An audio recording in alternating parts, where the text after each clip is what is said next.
Again, using simple stuff. Drink some water. Everybody have one of these in their survival pack. Okay? Simple. How come Uncle Alan could do something like this? Green onions, half-boiled egg, seasoned chicken, and shrimp.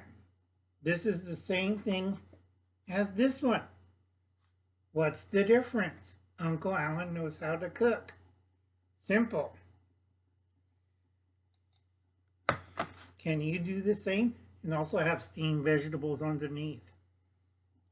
So let's see how many of you people can do with one of these. No kitchen, just this.